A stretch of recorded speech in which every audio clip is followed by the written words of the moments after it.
Conrad Reeves raised his crystal award above his head and grinned at 300 guests before saying, 40 years in architecture teaches you one thing about foundations.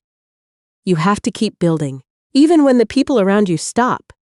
He paused for effect, glancing toward me with a look I had learned to dread over the years. Amused, slightly pitying, like I was a blueprint he had long since outgrown.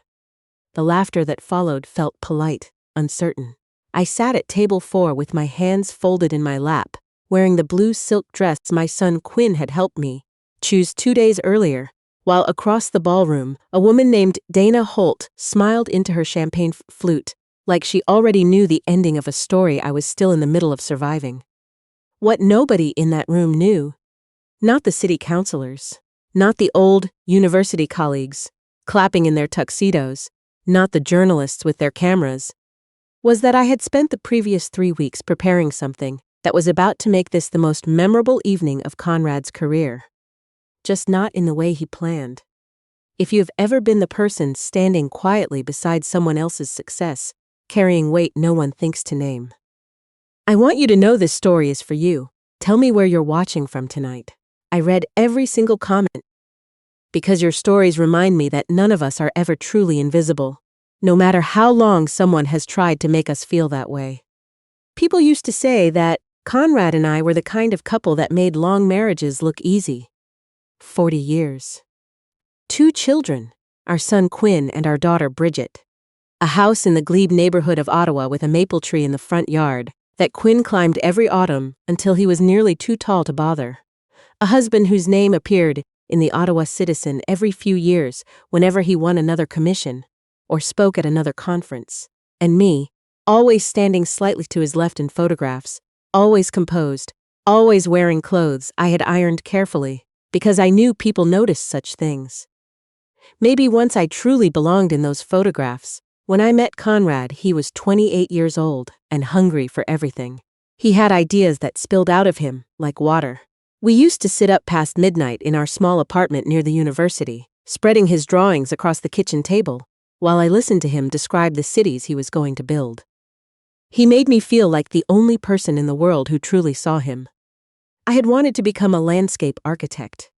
I had been accepted into a graduate program in Guelph.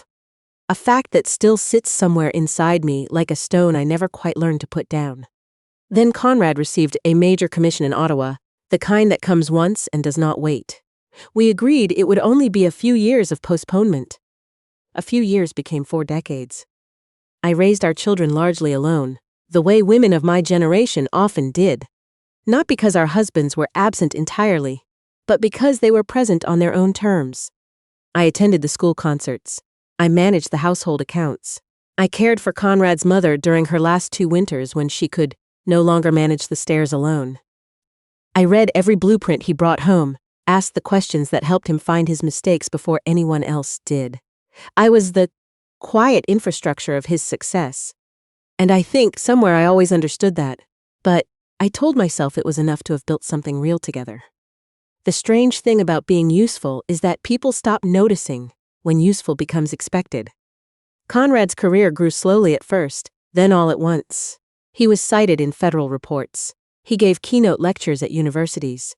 He was appointed to a national advisory panel on sustainable urban design.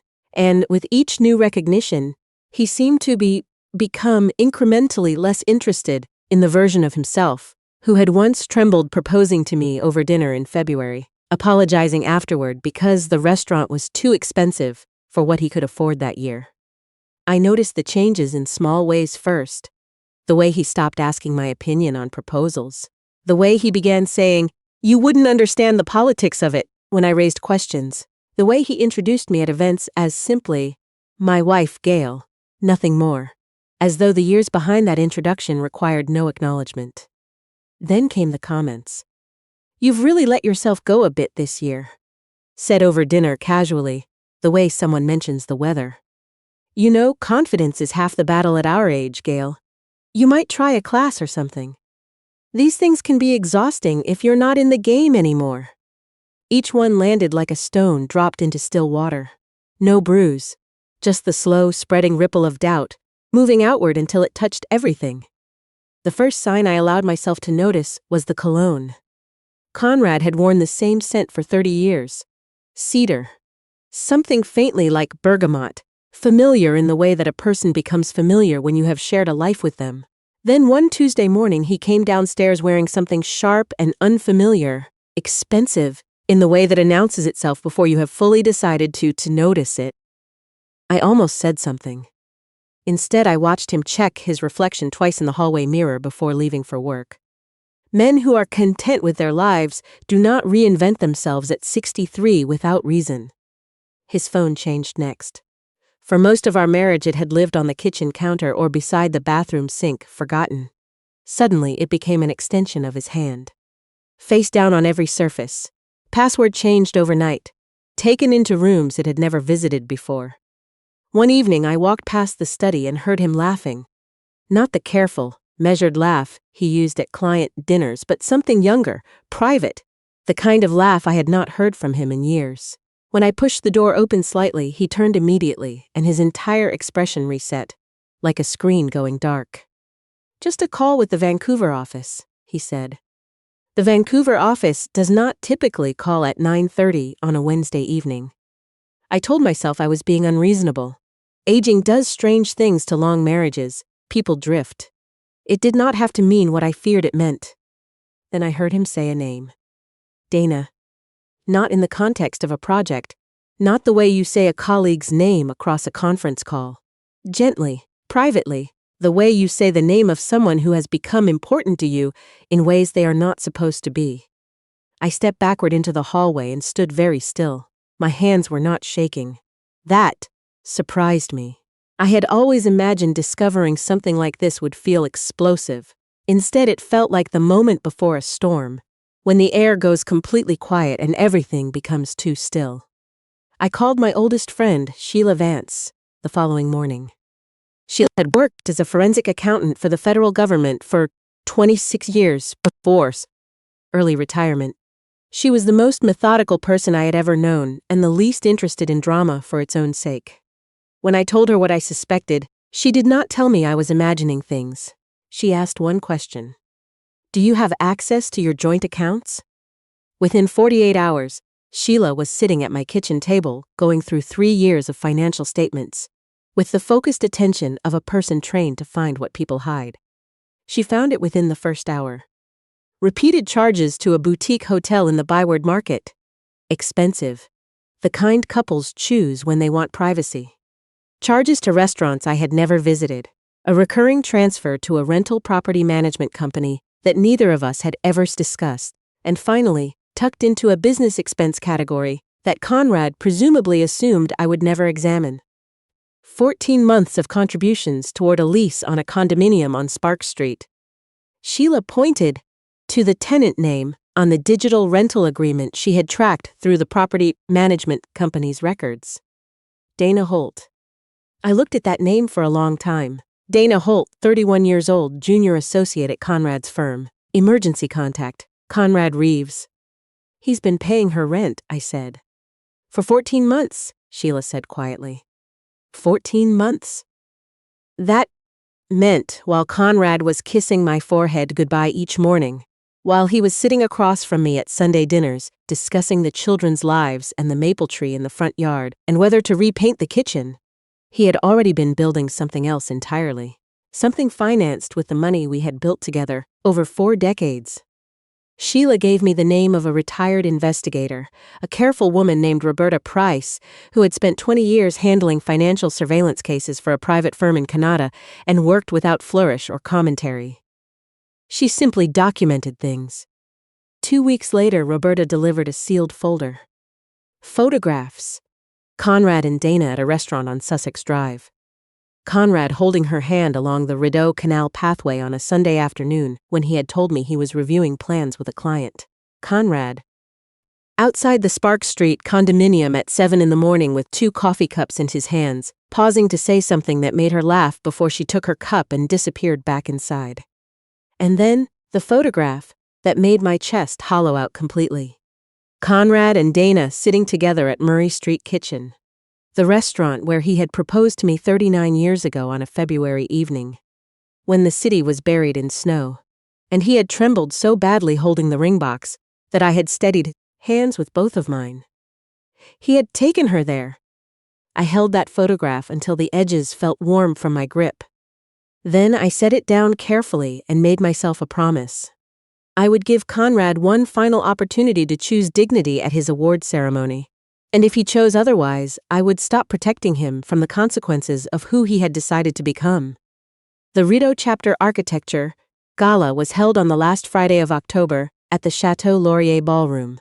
Conrad had been nominated for the Lifetime Achievement Award months earlier. It was the highest professional recognition in his field in the region.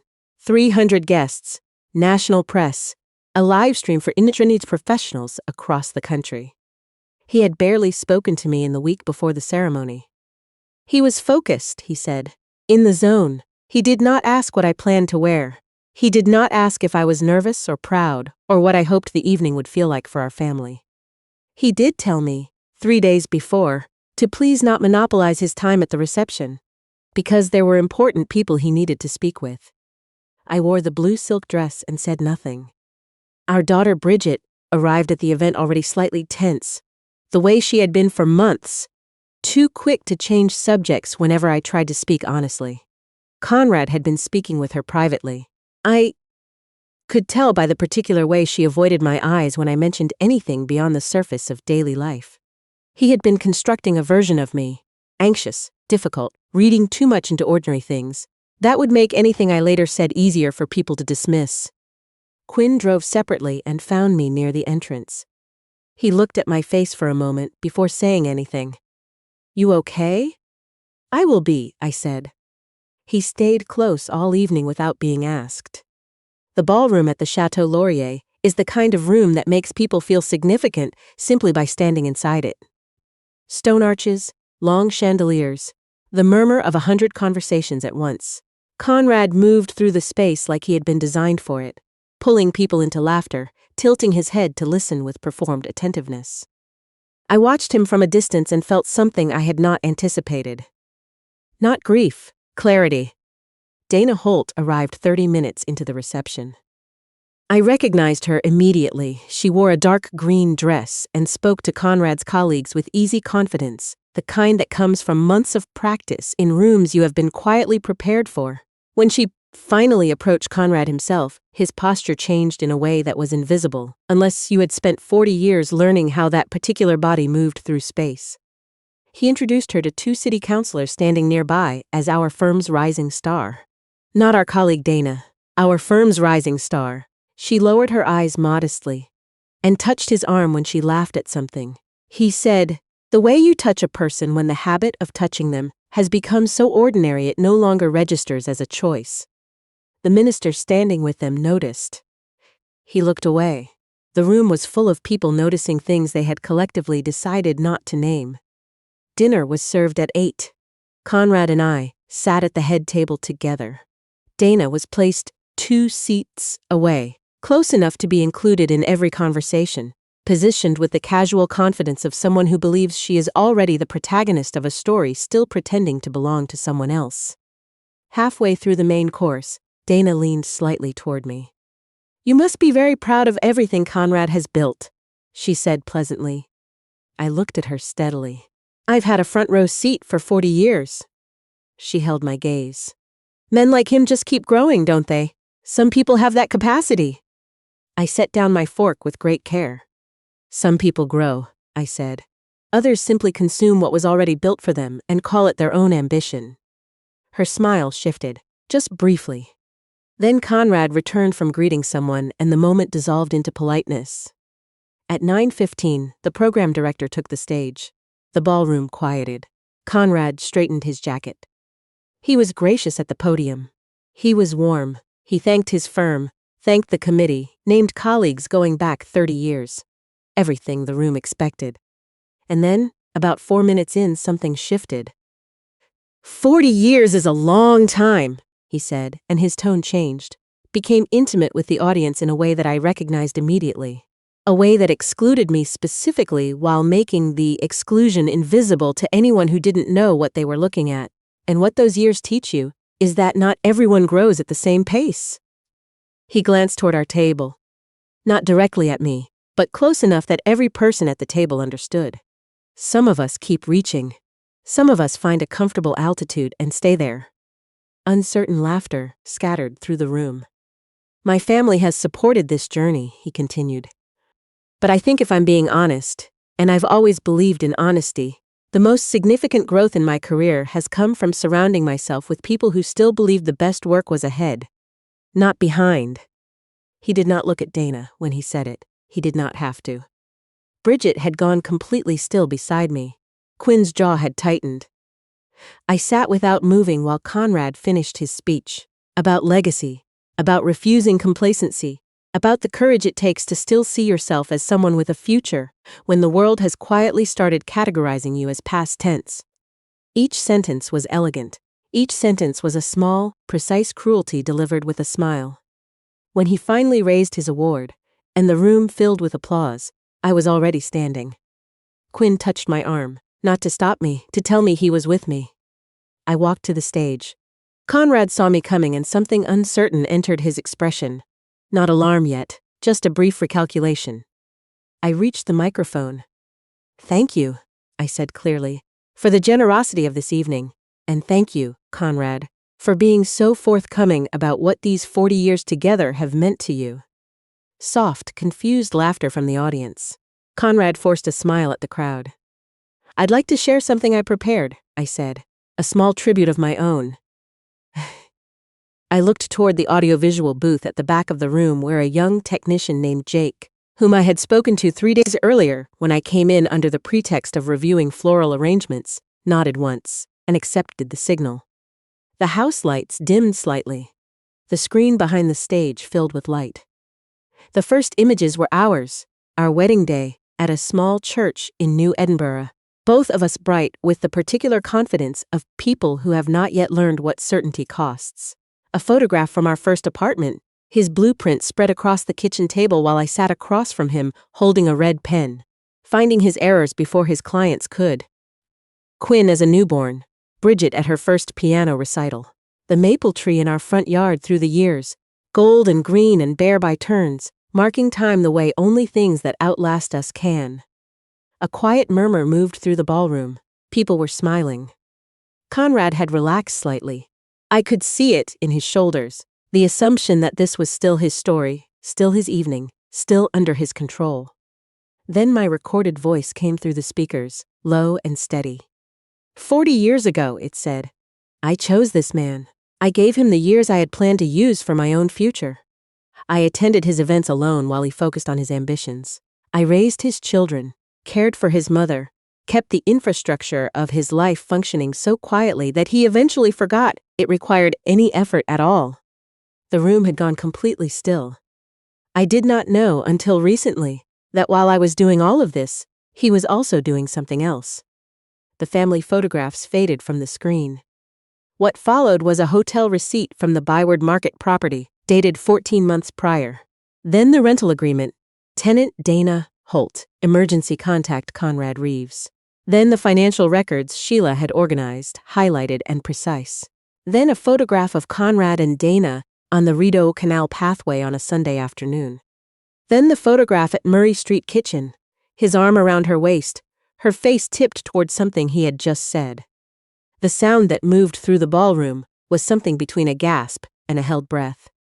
300 people, simultaneously understanding something they did not yet know what to do with. Conrad moved toward the microphone. This is not. Quinn was already on his feet.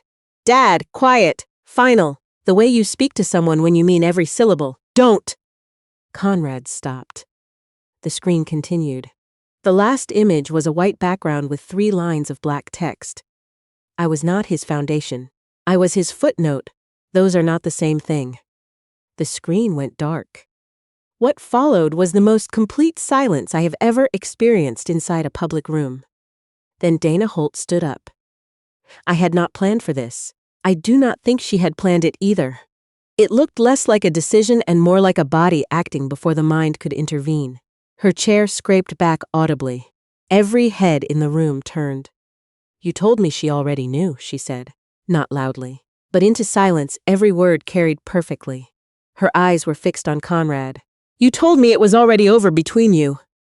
Conrad's face had gone pale. "Sit down." "You said you were only staying through the award because leaving before it would create problems at the firm, and you needed to manage the—" "Dana." His voice cracked between command and desperation. She stopped. Not because he told her to, because she seemed to realize, all at once, what room she was standing in, and what she had just said aloud to 300 people, including 2 city councilors and a livestream camera. Bridget had her hand pressed over her mouth. I watched from across the room as it fully reached her. Not just the affair, but everything she had agreed to believe about me in order to keep her image of her father intact. She turned toward me slowly, and I watched her face change completely. "Mum," she said, in a voice I had not heard from her since she was very young. I walked back to the table. I sat down. Quinn placed his hand over mine and kept it there. Conrad's senior colleague, Stanley Fennell, a man who had worked alongside him since the early days of the firm, approached our table with the careful steps of someone who had decided to do the right thing after a moment of hesitation. He looked at me with an expression that held both discomfort and something else, the particular guilt of a person who had been noticing things for some time and had chosen not to say so. "Mrs. Reeves," he said quietly, "I am sorry." Conrad stood at the edge of the stage for another long moment, looking out at a room that was no longer looking at him with admiration. Then he walked away. The divorce was finalized the following spring, handled with precision by an attorney named Valerie Ashworth, who specialized in high-net-worth separations and did not enjoy being surprised by anything. 14 months of documented marital asset use left very little room for Conrad's legal team to maneuver. Sheila had been thorough. Valerie had been thorough. The outcome reflected that. I kept the house. I kept the maple tree. I kept half the investment accounts and the retirement savings that I had, technically, helped build every year simply by ensuring that the life supporting Conrad's career continued to function. Conrad moved into a downtown apartment. Dana Holt resigned from the firm in December and relocated to Calgary. Quinn and his father spoke on the phone every few weeks, carefully, in the way of people rebuilding something that has been badly damaged and are not yet certain which pieces can be saved. Bridget came to my house on a Tuesday afternoon in November, sat on the couch with her coat still on, and cried for a long time. She said things she had needed to say, and I held her hand and let her say them, 'cause she had not been cruel. She had been manipulated, the way children of charming people so often are, by a father who had been layering a particular story long before anyone realized there was a war happening. I am not going to tell you I emerged from all of this without grief. I grieved the marriage I believed I was inside for 40 years. I grieved the version of Conrad, who had once needed me to steady his trembling hands over a ring box in a February restaurant, who had looked at me across a kitchen table covered in blueprints, like I was the only audience that mattered. That man was real. He simply became someone else, and I spent too many years insisting he was still in there somewhere at the cost of the person I had been, before I started disappearing into someone else's story. 6 months after the Chateau Laurier, I enrolled in a landscape architecture certificate program at Algonquin College. I am 64 years old. I sit in studios with people young enough to be my grandchildren, and I have never been more certain of anything in my life. There are mornings I walk to class through the glebe and feel something I had almost forgotten was available to me. The uncomplicated sensation of moving towards something that belongs to me alone. We are sometimes delayed. We are not always denied. If you are watching this tonight and something in this story has touched something real in you, the quiet work, the slow erosion, the long practice of making yourself smaller so someone else could feel larger. I want to say something clearly. Your worth was never measured by how thoroughly you disappeared into someone else's ambitions. The years you gave are not gone.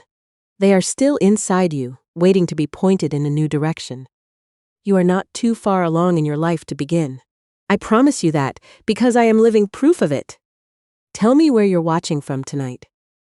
Tell me what time it is there. I read every comment, because every person watching has a story worth hearing, and none of us should ever have to carry it alone.